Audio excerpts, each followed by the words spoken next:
Okay, I'm back. The income impact filter. Okay.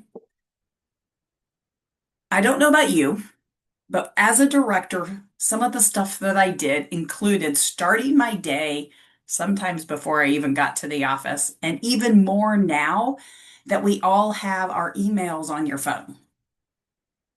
Are you one of those? It's the first thing you do is before you even get out of bed, do you turn your phone and look at your email?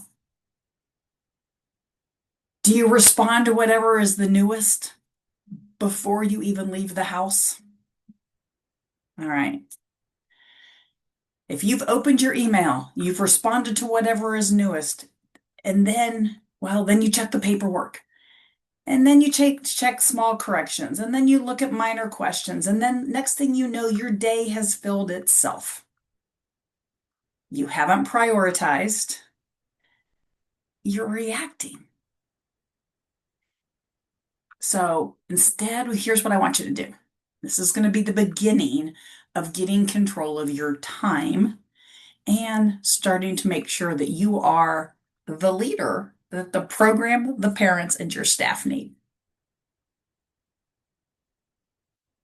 The filter is very simple. This is not about complicated and making lists and all of that. If I could accomplish one thing today that increases revenue or reduces risk, what would it be? That's it. That's the filter. That one question changes everything because income will impact everything. Even if you are a nonprofit program, even if you have gotten into the business or your owner has gotten into the business because they are passionate about children making a difference, leaving a legacy that truly has an impact in their community. Totally get that. But you still have to have revenue to operate. You should not be writing personal checks as an owner. As a director, you shouldn't have to go to the owner to ask for money. The work that prioritizes that revenue are things like following up on tours, reviewing your tuition rates, adjusting staffing structure, evaluating the percentage of labor in each classroom, improving your marketing systems, not by doing more, but by improving the systems. And of course, clarifying the enrollment process. Now, you could have systems, you could have dashboards, you could have binders. All of those can help give you the information you need. So I'm going to pause right here. If you are using any sort of a digital platform and you can't get some of this information from that platform, ask folks, what are you using? You go to conferences, make friends at those conferences, exchange contact information. I was looking for a business card. Exchange contact information and have other people in your network who are directors who you can call and go, I'm having a really hard time figuring out my labor percentage. Or I feel like our marketing systems are a little clunky. Or, man, we can get people in the door, but I can't get them to fill out the forms, right? Have some of those conversations. The tasks I just mentioned, following up on tours, reviewing tuition rates, adjusting staff structure, evaluating the labor percentage, improving your marketing, and clarifying your enrollment.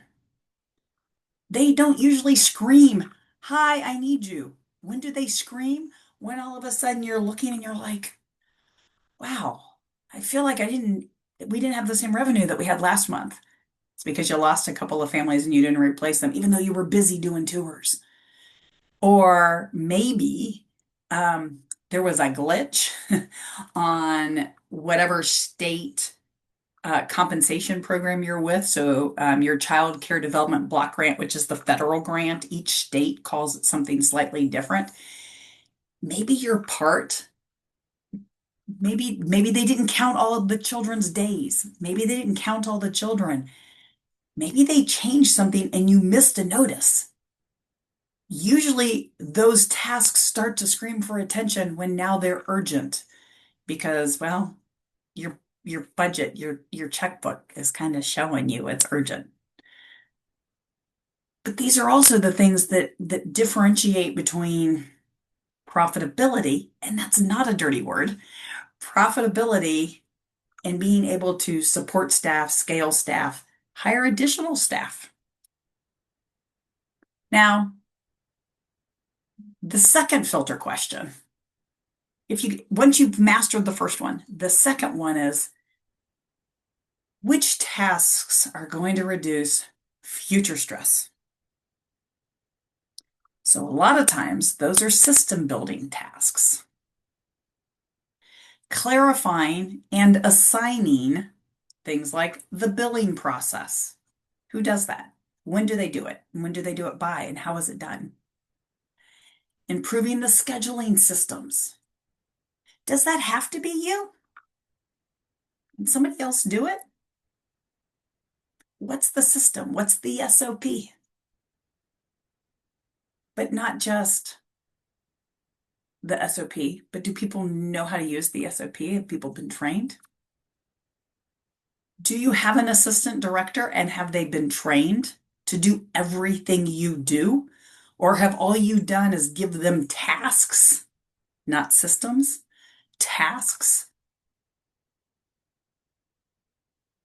Have you documented all the procedures in every classroom? Let me rephrase that.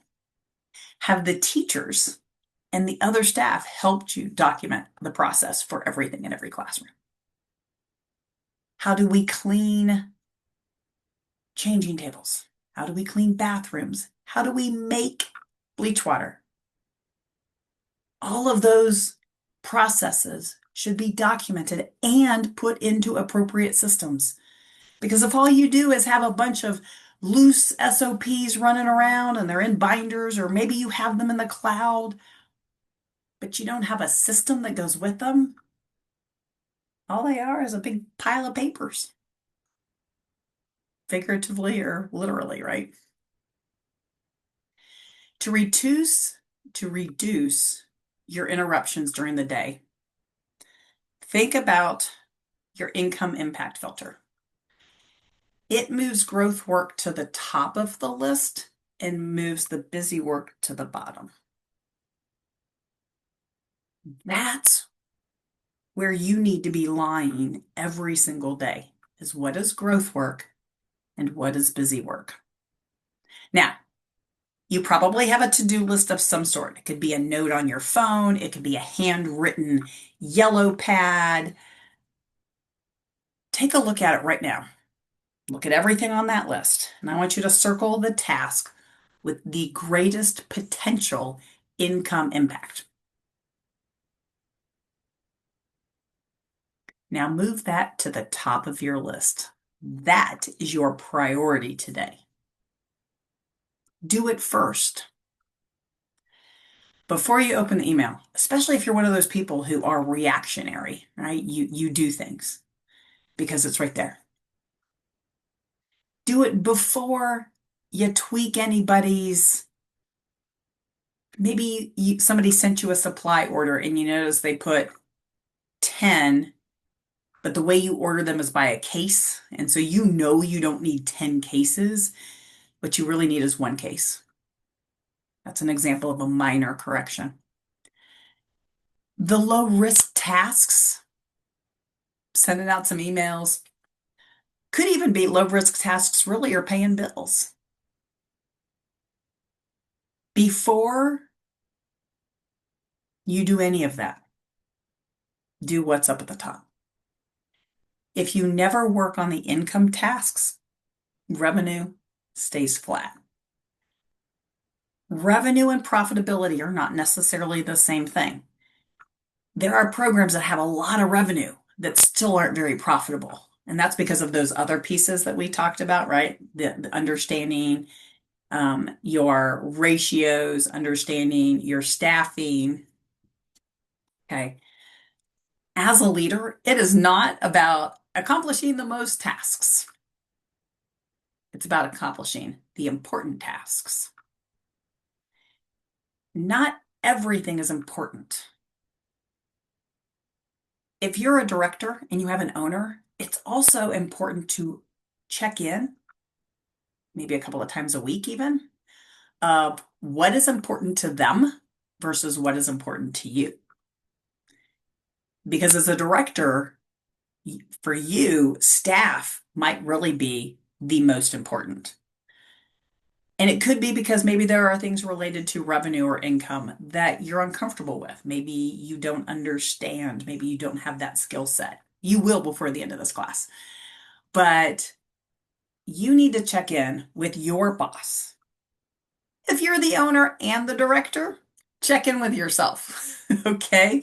Which one's more important, the staff or the revenue? Okay? Not everything can be important. I don't care. But your job is to decide what matters most before the urgency decides for you.